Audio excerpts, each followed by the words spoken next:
Welcome to Story Route Zero. This is a podcast where friends gather to talk about the good, the bad, the ugly, and the strange worlds of video games. We often don't know where we're going, but that's half the fun.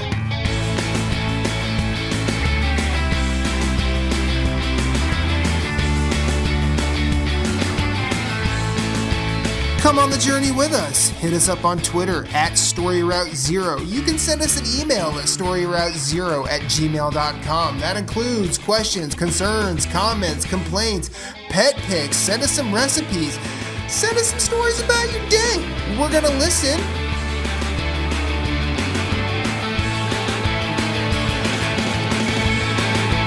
Podcast, start your engines. We have liftoff. Let's have a journey.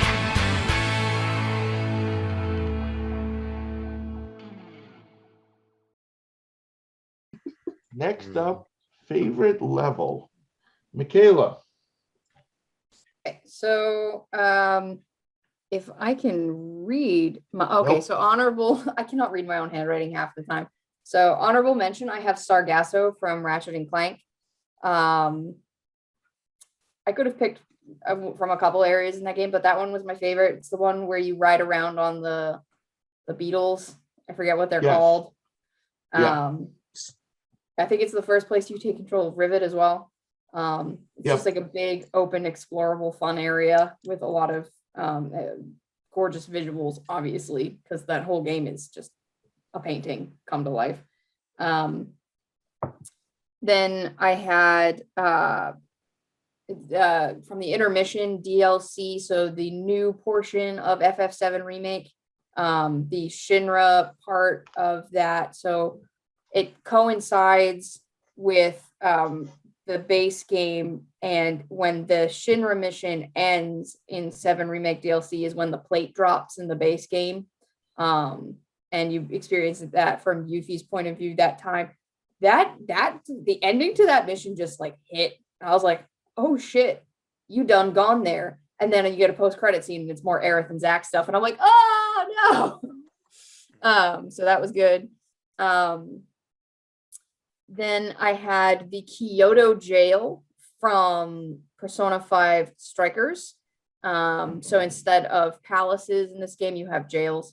And the Kyoto Jail is very different because of whose jail it is. I won't go into story spoilers in case maybe Matt ever plays this game. I will. And it is one of the few like traditional like Japanese aesthetic places in the game. A lot of JRPGs tend to go for like that westernized European type themes. This one is like it's a Japanese Inari Fox Shrine area type place, and the music is phenomenal. From Ender Lilies, I couldn't decide between the Twin Spires or the Ruined Castle, but I like them both for a lot of the same reasons, and that's the verticality, the way that they're explored. Of course, they're pretty. There's a lot of good Metroid backtracking going on. There's some good bosses in those areas. So like both of those. And then my number one coincides with my number one for the previous category, which is the Shipwreck, which got added to Near Replicant for the new version that came out this year that was not in the original base game. So in the seaside town, this giant like ghost ship that just was not in the original game washes up on shore, and it becomes an explorable area.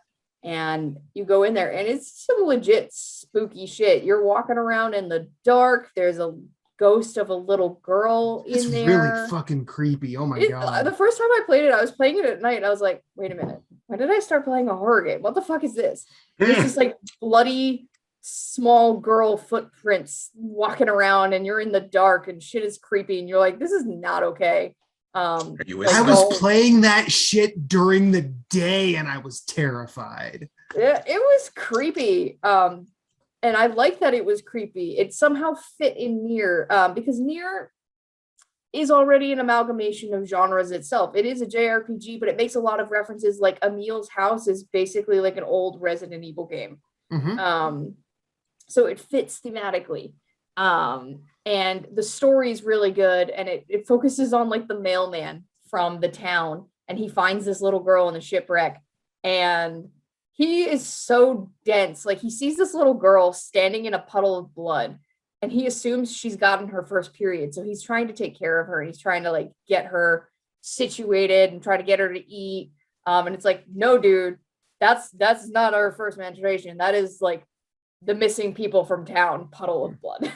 And then you find like a whole That's not her blood. pile of dead bodies. Like you walk into a room, turn the light on, and it's like pile of dead bodies. It's like, oh fuck. And then you find the little girl and you fight the little girl, and she turns into this giant monster, and it's an epic fight. And it's a long fight. It was like the one fight that was challenging to do the time limit trophy for. It was white knuckle stuff, that fight. Yes. It's got a lot of moving pieces, a lot of like cutscenes interjected into it, and of course, in true Nier style, as you go through routes A, B, C, etc., you get more information that gives you more of her thoughts, her point of view, why she does what she does, and of course, it's just a great story that fits the Nier lore and just adds to the experience. It was. I love it. I love that game. I fucking love that game. That's really good. So I have 3, a tie for number 3. It's the Overgrown Ruins and the Flooded Forest from Death's Door. This actually pushed it pushed the Ruined Castle off of my list, mainly because I think it's probably going to sound stupid, but I preferred this isometric exploration to just the standard 2D. Number 2, Act 1 of Inscription. It's got a lot of personality, a lot of allure, a lot of creepiness to it, and then it basically finds a way to attract you while trying to repel you. The puzzles there are wonderful. The banter with the competitor is great. The cards talking to you are wonderful. Inscription's very good. I'm going to say it again. And my winner here is Berlin from Hitman 3. Very few times that I can remember a game basically turning everything you know about it on its head and saying, figure it out. I don't remember the last time a game did this well. Basically, you've been made, and you are now on your own in Berlin, and you have, I think, 10 targets that you can kill. You only have to kill 5 before everyone starts bouncing and you can finish the level, but you don't know where any of them are. You don't know who they are. You have to use everything you know about Hitman 3 to that point to try and find your way around and not get found.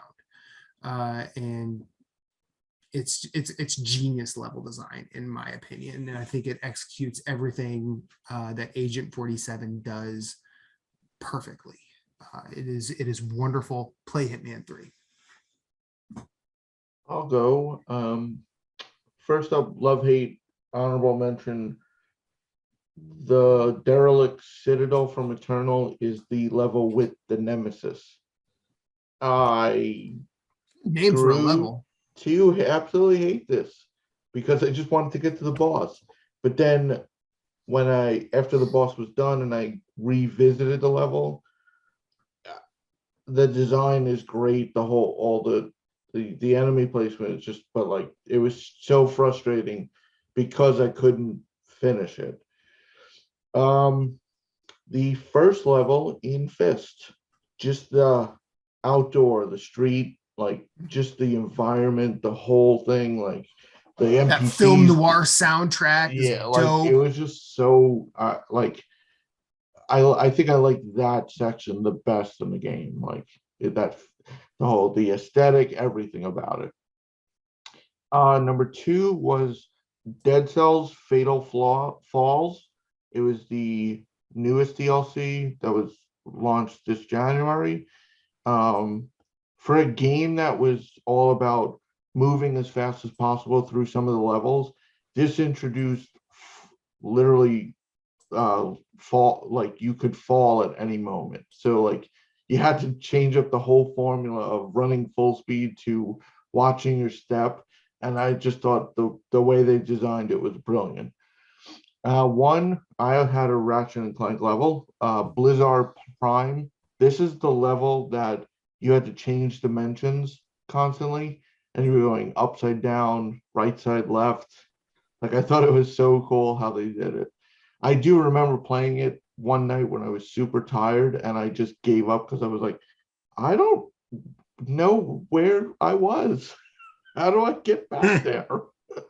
Is that the one where you're also getting stalked in the dark by the monster? I don't. Is it the one where it's got underwater, or is it where you need like the gravity boots? And it's You do need got the underwater gravity boots. section. And there's like like it, you could see something, you flip dimensions, it's not there, and like, because like in one section, like the ship's completely destroyed, but when you switch dimensions, it's in one piece. And that it was just so cool. And then I remember going back there I missed like one item, and I'm like, I was so lost for a while. I'm like, it should be there. Where is it? Moose? So my number 3 was the Mushroom Dungeon in Death's Door. I had a blast in there. That was pretty cool running around in there. I mean, in all honesty, it's like any of the dungeons, like, you know, the world where you have to, what is it, the earn it's Manor? like a manor. The what is it? He takes a swing as I have. Ceramic Manor. That's what it is. So, you know, that one could be on the list too. It's just they had a lot of really good level design for the whole game. So I just picked that one because I had a lot of fun in that one. Number 2 is Ruined Castle for Ender Lilies, because I like the verticality of that one as well. And I feel that was one of the more difficult areas. So it was challenging. So I like that. And then my number 1 is Tower of Latria for Demon Souls. Just the whole fucking thing. Because so it's like a love-hate relationship with it, because you don't know where you're going, and it's dark, and like the Prison of Hope is just, yeah, it's exactly that, a prison of hope. Sarcasm. But anyways. Prison of Hope, I make it out of here. Right, exactly. But I like that area, was a lot of fun. And then like the second area, I can't remember, I think that is the actual upper tower, which like has like the Upper mechanics Latria, from it has the mechanics from Bloodborne, where you have to like take down the heart. Well, in Bloodborne it's a brain, but anyways, and then it has the fight that where you can be summoned if you want to do PvP and actually fight a person, which was, that can be a lot of fun if you want to do PvP, but it turns your character tendency darker, and so I only did it a couple of times to have fun with it. But being summoned and just waiting in there, and you just see like the ticks of health, and you're like, they're slowly moving up the stairs to come in the doorway. I had one fight where the dude he did a magic spell on the ground outside the door and hit me before he came through the summon door. And I was like, you dirty son of a bitch. And I was hiding right in the corner by the door. So it was my own fault. But anyways, he came in with a summon, and just basically like I went to town on his summon, and I don't think they thought I was the level I was, but I had mad stamina because I had the stamina regen ring. Dude, I kicked his summon's ass, and then it was a fight between us because he was a magic build, but I eventually killed him to get my I forget what you get from there.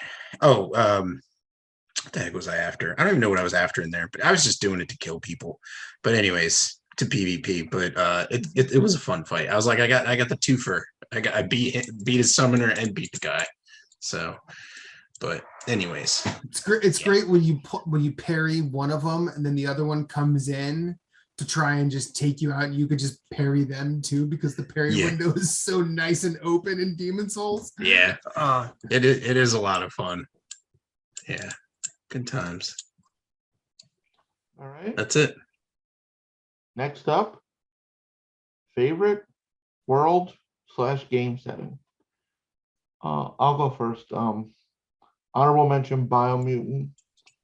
Just the world was completely open. There's no loading. Like, you don't, any building you go into is already, like, it's post-apocalyptic. Like, there are no doors to open necessarily because, well, they were blown off at some point. So the whole world is open, and like there's different ways to traverse. It was just so cool, like the different, like, and then all the different biomes that were, and you had to like until you get to a certain point in the game, you have to like equip resist gear so you don't die from frost or heat. It's just so cool. Third though, Returnal. Each area, I mean, there's 6 in total, are just visually unbelievable. I mean, what they did, and the music with each, and then then there's also combat music in each. It just was, you really get immersed in that. Like, the game is phenomenal. 2, Inscription. There. So this should actually be number 4, 3, and 2 because there's 3 games here. Yeah. Inscription's weird. All right. Anyway. And I'm the only one that understands you right now, Jason. I'm the only one. Well, but all right, it's there, but there is one game that topped this, and all of you know, Ender Lilies. This is one of the coolest worlds for a Metroidvania. The way they handled this, they designed it, the different biomes, but they're all connected. This was great. Like, it just, the hiding of secrets, just literally in plain sight, some of them, like, like I still can't get over, like, when you get the ability to grapple, it literally was there the whole time. You just didn't think to look up. And like, it's amazing that the game hit it, even though, like, you're like, oh shit, it's literally in this.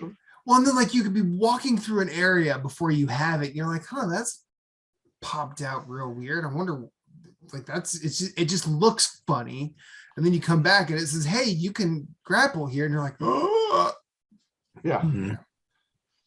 But yeah, that's it. Moose. Favorite worlds. So Ender Lilies was my number 3. Just every reason that Jason said, like, you know, just like the tiny details, the fact that it was all really well done in connecting it all, traversal. Thought it was really good. Number 2 is Aurora for Ghost Recon Breakpoint. You're stuck on an island, and if you try and get off the island, little drones will come and kill you. So it's just trying to do your missions. And, you know, it adds a lot more than what Wildlands had, which is the previous Ghost Recon game. You have helicopter flyovers, you have Azrael drone flyovers, which can spot you, so you have to get prone and get into prone cover, which, in all honesty, you could turn these off. If you want to turn your world mechanics and turn those off so you don't have to deal with them. But I like them because it just adds an extra level of like immersion to, like, I have to deal with what this world is trying to do to me. But you can go from a beach, tropical setting, and then get in a helicopter and fly for a minute, and you're at the top of a mountain in snow. So, like, the world is just really cool and fun to try, and just, like, you're just moving from base to base. Like, you'll be trying to do a mission and you'll find a base that's like, oh, this is all the resources I'm kind of looking for. I'm going to take this base out before I move on to the next objective for the mission. So it's densely packed and a lot of fun. Biodiversity Island. Yeah. And then number 1 with a bullet is Boletaria for Demon Souls. Just, it's so beautiful. It's so beautiful.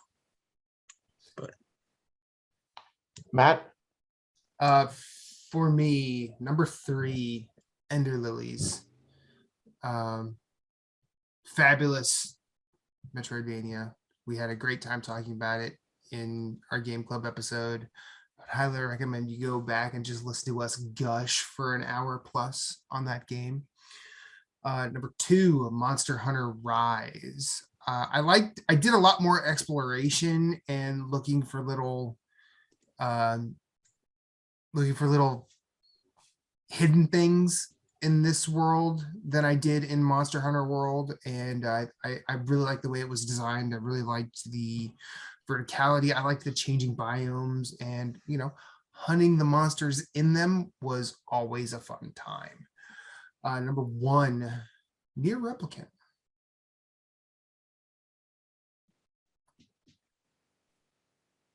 It's a great. I'm pretty sure we could talk about that one forever. Play Nier Replicant. It's a fucking wonderful world, and it's this world. I was gonna say you might maybe wonderful is the wrong word. You might not want to live there. Not that kind of wonderful. Kayla. Do you want to live in the post-apocalypse? There there is board drifting. I could just hang out at that house. There's board drifting. And there is board drifting. I could just hang out at that house and never really leave, or I could just sit on the dock and Seaside I could Town. just sit in the town square and listen to like Devil and Popola sing. Yeah, right? Let's just do that. Yeah. Go to Seaside Town, listen to that woman talk about her husband. I would run errands for the lighthouse lady all day. Yeah, and then watch her and her husband fight. It's great. Nier Replicant's great. It's such a tapestry of a world. Michaela?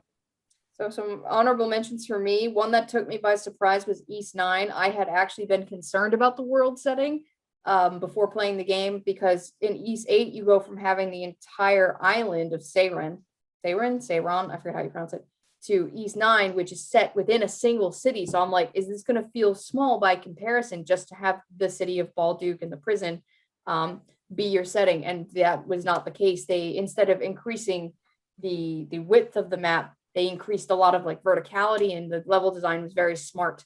And it felt diverse despite being one location. So that's an honorable mention for me. Honorable mention also Ender Lilies, for reasons already stated, and Kina, because that world was just a treat to explore, both in terms of the actual exploration itself, and it is the closest I've ever come to playing a Pixar movie.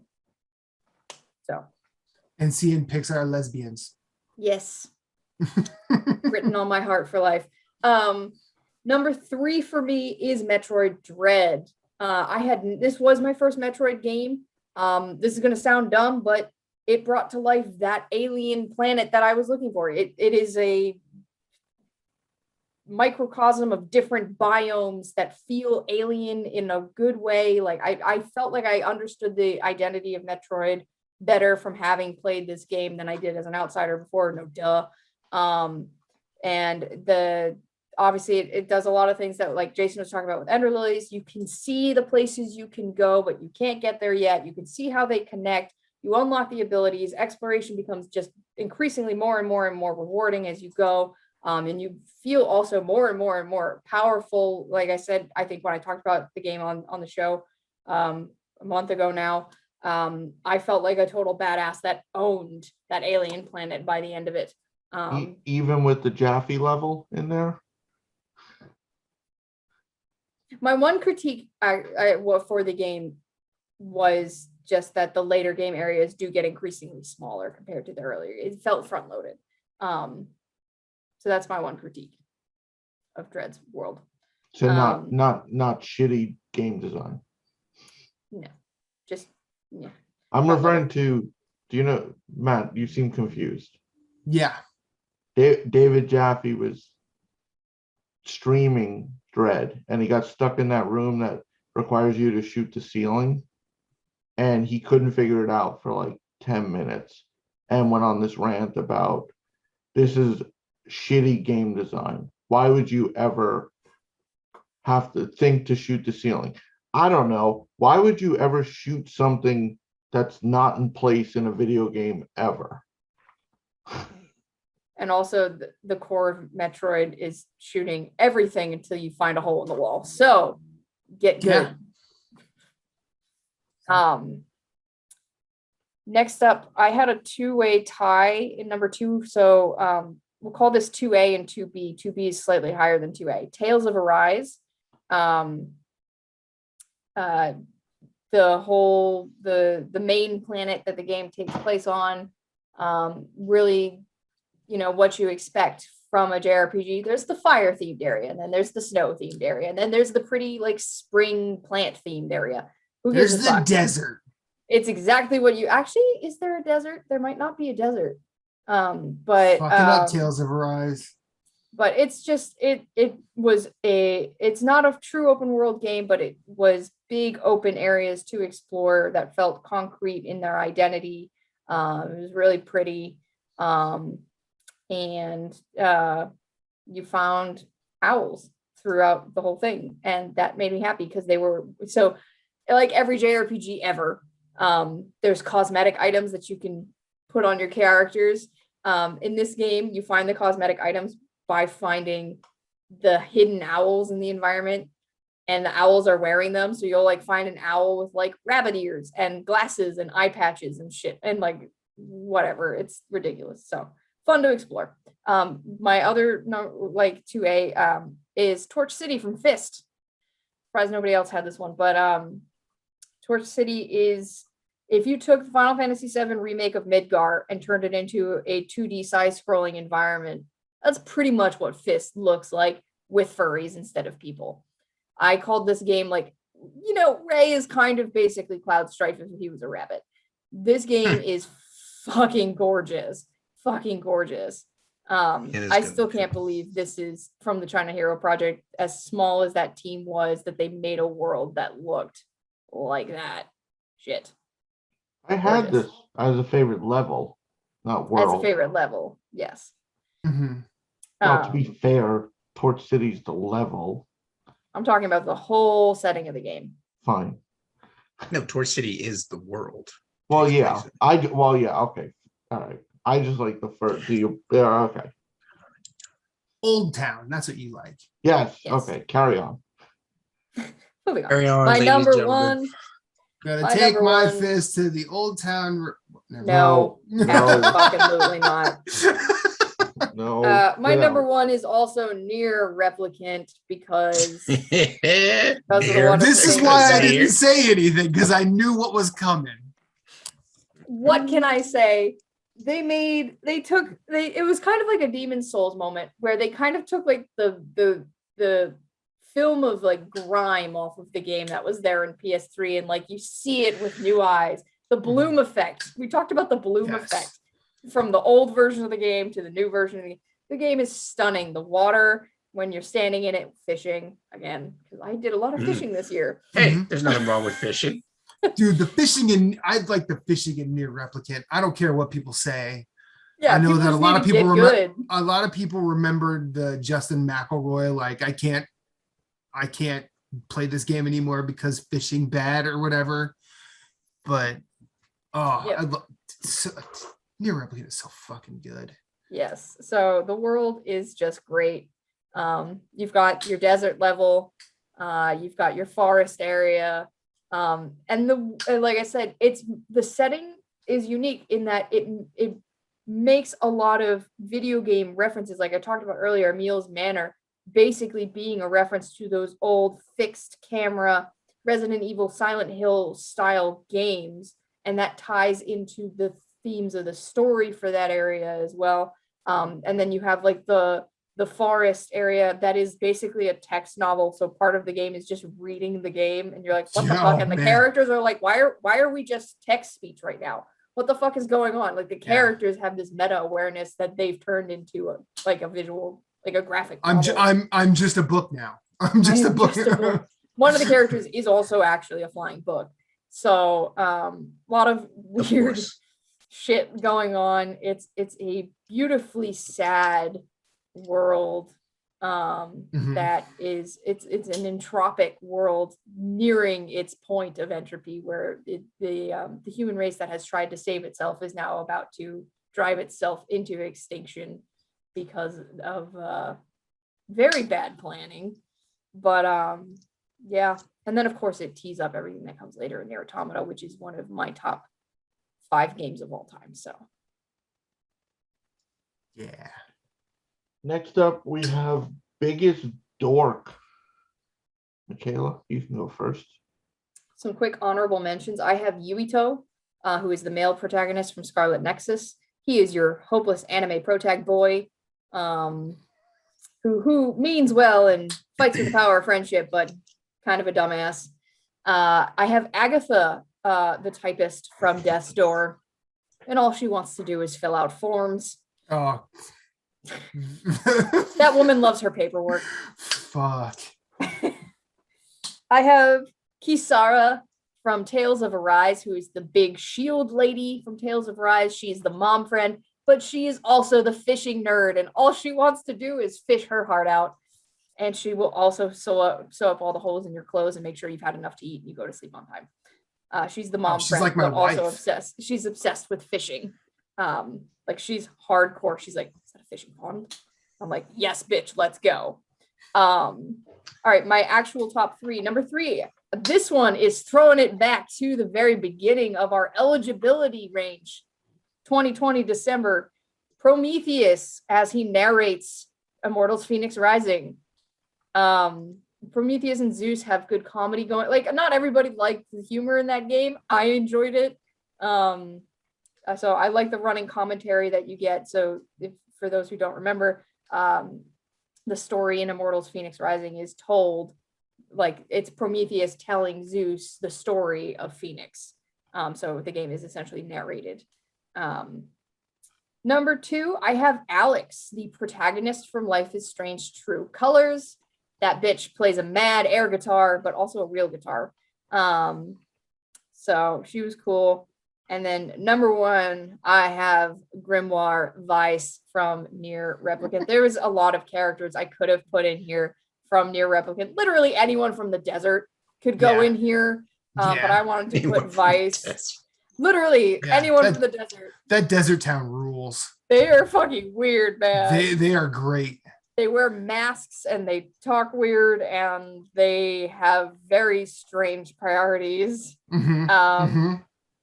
But I put Weiss in here because of the humor that he injects into the game, and he ends up being the butt of the joke a lot.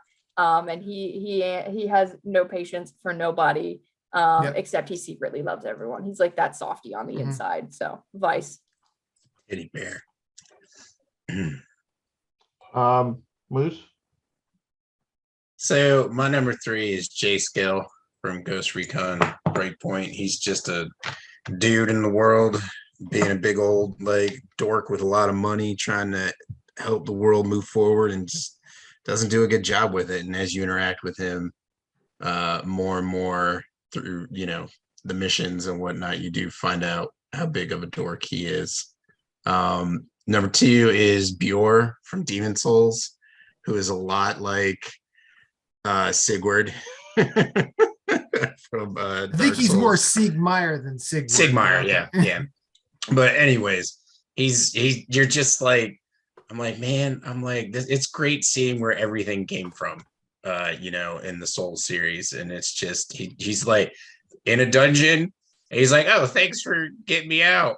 I'm a little tired. I'm going to take a nap. It's like, well, what are you doing in here? You're just sitting here. So he just takes a nap, and it's just funny how like interacting with him, and you're like trying to move through the worlds of world one, whatever, Boletaria Castle and whatnot. And yeah, he's just a big dork, a lovable dork. And then my number 1 is a blue summon by the name of Infinite_Rewind, who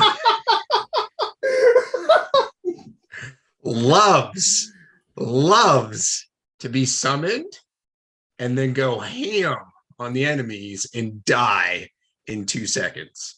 And it's just like, all right, I'll run back, put your sign down, Or it's like, no, I'll run to where you are, because sometimes we're 3/4 of the way through the level. We'll run to where you Just are. Checking my notes. This all checks out. Yeah. But anyways, it was a lot of fun playing Demon Souls co-op with Matt. But yes, playing with him as a summon is just is a blast, and he's a lovable Old dork. habits die so hard. But like when me and Razzie play, it's a meme fest, and I feel like I'm just as big of a dork as you are as when you play with me. I So mean, it's you had just, to learn it from somewhere. That's true. So I look forward to us co-oping Elden Ring when that drops next year. But anyways, those are my 3. Okay, I've got 5. I'm going to be real quick. Number 5, Urso from Fist. From his, I'm just going to help you out with gadgets and talk to you on the radio, to, hey, I think Q's kind of hot. Urso rules. He's a cutie. Number 4 from Everhood, Night Lost a Lot. This guy has a helmet like Solaire, but he's naked like the dude from Super Ghouls and Ghosts. Like he's wandering around in boxers, and then every time he shows up, he talks real big and he's be like, "Nah, I'm not gonna fight you. You're just gonna beat me anyway. You go ahead." Number 2, Barb the Bard from Death's Door. wait, am I is that 3 or 2? Okay, 5 is Urso, 4 is Night Lost Lot, 3, Barb the Bard. Barb the Bard from Death's Door rules. All she wants to do is sing you a song. She shows up multiple times to sing you said song. It's great. Number 2 is the K-pop date from Boyfriend Dungeon. I did not Google his name because I just wrote it down here, K-pop date. But he shows up several times, and every time he is like completely evasive, and then you kind of have to work your way in. And then when you break that boy down, oh, it's a good time.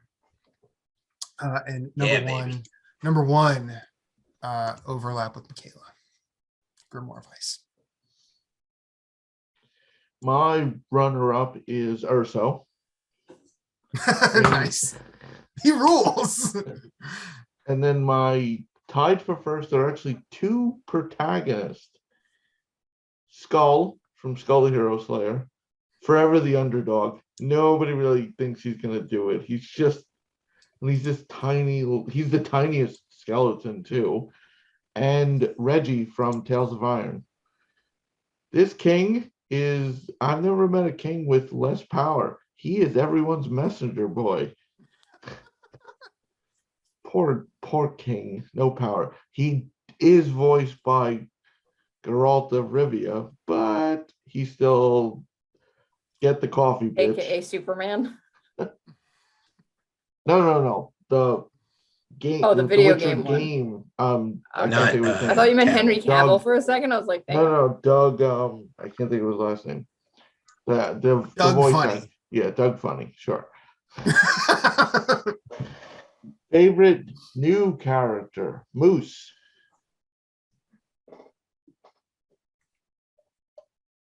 Okay. I was like, wait a second. I was highlighting as I was going down my list, and I accidentally highlighted an extra role, and I'm like, where the heck am I? Gerard, the Elder Warrior from Ender Lilies. Even though he is necessarily technically a boss, you do get backstory on the bosses, and I just thought like his was just so like That's endearing. Hammerman, right? Yeah. Yeah. He's the one where he's He just protect. like, yeah, I protect, and he's like, I know I will do it as long as I can until I turn into what I turn into. And I was just like, that's awesome. He's basically like, he gets on your side and then it's Goonies. Hey, you guys. Yeah. Yeah, he's pretty awesome. He's a cool spirit to use. I like using him a lot. Kyoka Eden from Scarlet Nexus. oh God, the other mom friend. That's what I was gonna say. She's like very much like the mom character of the little squad that you're running in, but I she's must also have fucked up not playing Scarlet Nexus. You kind of did. she was also cool enough to realize that she was kind of doing it and was like, maybe I need to stop doing that. So you could tell she was going through some character development as well, but she's just a cool character. She's in charge, is good at leading the team and recognizing talent and all that stuff. So she's a good character. And then Bior from Demon Souls is my number one. Because I mean, he's old, but he's new to me, and encountering him the first time and then multiple times throughout, like getting through World 1. Like he's just hilarious. So he's a good time. Hey, we just killed the dragon hanging on the side of the castle. I'm gonna take a nap now. Yep. Doesn't even go anywhere to like He just hide and take a nap. He doesn't even sit down. He just stands there, right? He just goes, Yeah. I'm like, this is hilarious. You're tired. But anyways, yeah. So those are my three. Matt? Number 3, Kina and the Rot from Kina Bridge of Spirits. I love this character. I love the Rot, and I love this game. Keep it simple. Number 2, Colette from Trigger Witch. Now, Jason and I did talk about some bullshit that goes down in Trigger Witch, but it has been superseded by other way newer bullshit. But Colette is wonderful. Her duty to her friends and absolute support despite them kind of wavering on her is something to behold. And number 1 is PO3/Stoat from Inscription. I know they're technically different characters, but they feel a lot the same. Stoat is one of the cards that talks to you, and he's the one that goes, "Man, you fucked that up. Why'd you play me here, idiot?" Or he's like, "See, now this is what my plan for the world is, and there's no way Leshy could have handled 5 lanes." We'll probably talk a lot more about Inscription before this is over. But yeah, that's my favorite new characters. My third is it's Colette from Trigger Witch. She went on an adventure, and then she did some acid and went on another adventure. Mm-hmm. Yeah, It's the only way to explain it. Yep. yes. 2 is Kina. I really hope we get to see her in another adventure. Mm-hmm. And number 1 is Cole from Deathloop. So some of the best lines are his talking and grumbling to himself and yelling at Juliet, but then grumbling. Yep, we to dated. himself. Did we date? Yeah, we dated. Come on, Julie. It's Juliet. Oh. Michaela? 2 quick honorable mentions. I have Rivet from Ratchet and Clank. She cool. And then I have Adele from Bravely Default 2. She's that girl who has to put up with like the guy that she has to like constantly clean up after. He's like oh, where is he now? Oh, he's in the fucking pub again. Damn it. And then she has no nonsense threshold. And spoilers for Bravely Default 2, when you get to the part of the story that focuses more on her backstory. Do you guys remember me talking about the pushing cliff? Go right ahead. Yeah. Yeah, the pushing cliff. Where there was this whole town of people that was sacrificing people who were accused of being fairies, and they were pushing them off a cliff to prove whether or not they were fairies and basically just killing people. I'm like, of course there's no fucking fairies. Adele is a fucking fairy. I was like, oh my fucking. So that was great. My actual top 3 from East 9. I am surprised that I don't have Yufa, aka the Raging Bull, in here, but beating her out for me actually ended up being Anamona, aka Doll, who is a living doll. with an extremely interesting backstory. She's not the typical type of character that I end up really liking, but everything about her development just warmed my fucking heart. Literally, I think at one point I screamed, "This is so cute, I'm going to throw up." And it was great. So Nice. I ended up really liking Anemona. Number 2, I have one from Scarlet Nexus. No shade at Kyoka, but I have Segumi. I really like Segumi.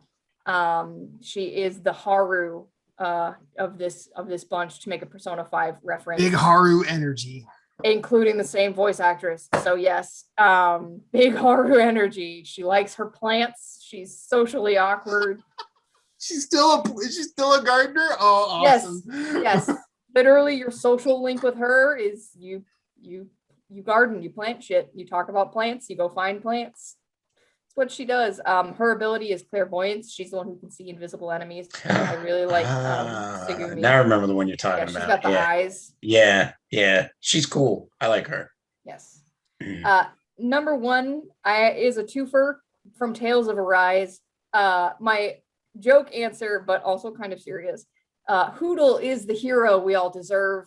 Yes. I love that fucking owl. I love Hootle. Like, the minute you talked about him, like, we're gonna see.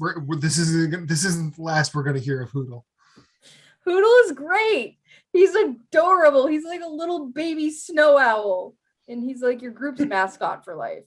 And he actually gets some character development. And at one point, they try to like set Hootle free, and Hootle's like, "Fuck no, I'm staying with you. I'm not going home to the owls. I love you guys." I was like, thank God, Hootle is the hero we deserve. But my actual serious answer is Shion, who is the female protagonist from Tales of Arise. Really, really liked her.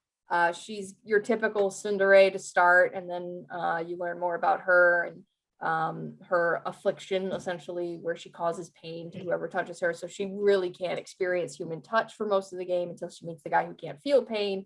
But then a lot of shit happens, and those two are a good OTP. They're a ship, the two main characters. She gets kidnapped, and you have to get her back, and there's a whole like learning opposite cultures between the two main characters. I really liked the arc for them, but of the two, I really, really liked Shion a little bit more. And she was really fun to play as too, as a character. I liked her combat. It was very different from what I was expecting. So great character. Next category, Matt, do the honors. Oh, favorite style. And you could start. I stole that from Giant Bomb, and I regret nothing. My favorite style in third place, we have Sping, the iOS title I talked about earlier in the episode. Good music, good vibes, very fun game. All of it comes together in a very nice, tight package. 2, Everhood. Pixelated like Undertale, psychedelic like Moon, and EDM like EDM. And you kill God like anime. It's great.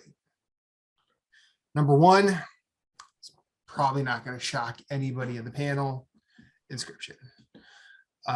This goes from one thing to another, causing the player to go, wait, what? Wait, what? What the fuck? Huh? And you are never anything but drawn in the entire time.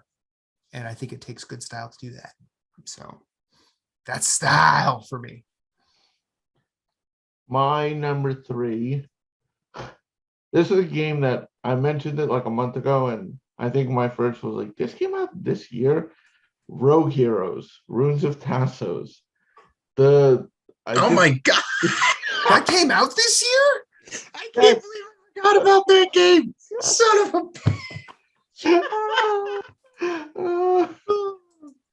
Oh man, that's terrible. I know it's this, but this is like the perfect, like it's a pixel, like the 8-bit, 16-bit style Zelda. Like it just was and it had co-op. It's just a great game all around. Like, yeah, but yes, it did come out this year. February. Yeah. February. Jeez. And the thing was, it released and it had content that wasn't finished, but it's in game, and there's like construction signs in game preventing you from going. I think it's in game now, but me and Moose played this so long So ago that long we ago. thought it wasn't even this year. Yeah. I I finally just beat like it that this it's like an old website where it's like website under construction. There's a literal cave with the signs out front. You can't go in. I mean, I think you can now, but That's awesome. 2 is Trigger Witch. It's a game about a witch, but your weapons are guns. And you don't know much. Mysticism. You don't know much magic, but you Mhm. are very proficient in multiple firearms. Yeah. And number 1 was Golf Club Wasteland. I don't Yeah. think I've played a more relaxing and chill game ever. Yeah. Just listen Like, to that radio station. right. But yeah. So yeah, just chill. Yeah. Yeah. Michaela? So two quick honorable mentions: Fist and Metroid. Both of those games, and then my actual top three. Well, actually, no, I only had top two. So Fist and Metroid were kind of like tied for third, and then second. Oh my god, I can't count anymore. Scarlet Nexus. You okay? I am getting tired. Okay. I just want to make sure you're all right. That's fine. It's understandable. So Fist, Metroid, and then I had Scarlet Nexus. That game is anime as shit. It's Yes. Nier meets Yes. Shin Megami Tensei meets Platinum Games. I don't even know what the fuck that is anymore. It's a bump. It is wild. The enemy designs are like nightmare rocket fuel. You have a vase with like cat legs and a tail and a plant coming out of it getting at you, and you're like, what is that? And then like a bunch of wires sprout out of your head and the whole screen turns neon yellow, red, and purple. It's cool. Yeah, it is cool. Who even knows what the fuck is going on? And then my number one, how could I not? Persona 5 Scramble or Strikers or whatever the fuck it's called, because it's Persona 5. That game is style incarnate. I think this category was probably invented for fucking Persona. So there you go. Yes. Moose? Number 3, Ender Lilies. It's got a really good art style going on about it. The level design, soundtrack. It just oozes like something you want to play and continue playing. Like it's got a good style. Number 2, Scarlet Nexus, because that game is just like it's crazy anime, but it is got a really good soundtrack. It's got just the like just to echo what Michaela was saying, like the enemy designs, the character designs, the combat, just everything in it. It's just got a style of its own. You're just like, this is really cool. And I am actually really glad that I picked that game up on sale. I'm really looking forward to beating that. But again, had to do some stuff to get this category list going. So I'm going to get back to that as soon as I can. And then number 1 is Death's Door. Just is beautifully drawn. Music in it is superb. I like the enemies. The enemy types in it are really good. The boss fights are really good, and like the boss fights are frustrating, but not frustrating to the point where you're like, this is cheap. Like you're like, okay, I kind of messed up on that, I'm not picking up on something, and you get through it. Because I'll tell you, that Toad boss. But anyways, it's a good time and very stylish, and just I love it. Can't recommend that game enough. But that's it. That's number 1. Now 3 we got categories left. favorite moment. I thought we had 5 categories left. We have 5. We got a lot, dude. We have What you 5. talking about, Willis? Moment, I've got score, story, indie, game club. Oh, I have another page here. Not bad. Oh, would you look at that? It's my Actually, fault. all started to fall apart. Huh, It's okay. I've been up for more than a day. It's okay, Hey. sir. It Hey, happens.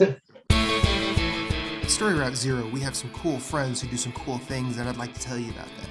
Phoenix Overdrive uses the power of games and gamers to help heal sick kids through the charity Extra Life.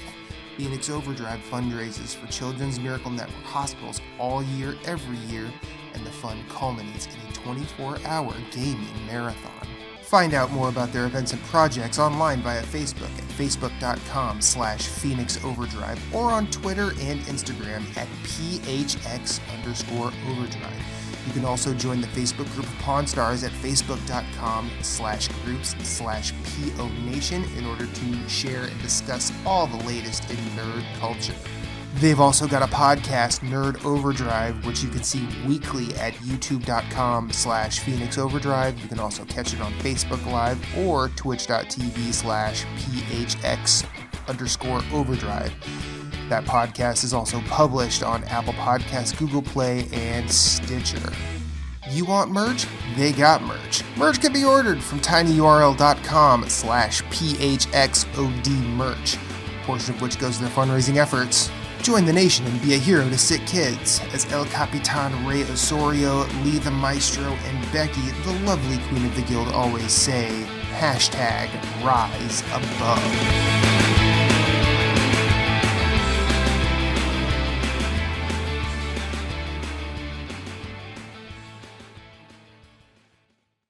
Thank you for listening to Story Route Zero. We hope you have enjoyed your time here as much as we've enjoyed having you. Once again, questions, concerns, complaints, pictures of pets, or favorite recipes can be sent to storyroute0@gmail.com.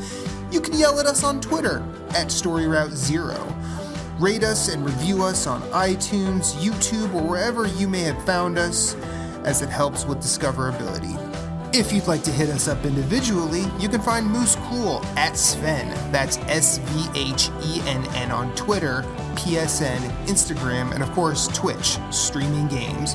You can find Jason Marshall writing at obelisk.co. You can also find him on Twitter at GimpyJ with 2 Y's at the end, as well as PSN, Instagram, and Twitch. He also has his own website, whereisthepausebutton.com. You can find Michaela Crescione doing all sorts of writing at obelisk.co, as well as on Twitter at RedXMod. My name is Matthew Keel. You can find me everywhere I'd like to be at infinite_rewind. That's Twitter, that's Instagram, that's Twitch, that's PSN, and I also have my own website, infiniterewind.com. Be sure to check us out at all the places. You are always welcome, and you will always have a seat waiting for you on this ride. Thank you for listening, but for now, it's back to the real world for us. So we will see you on the next one.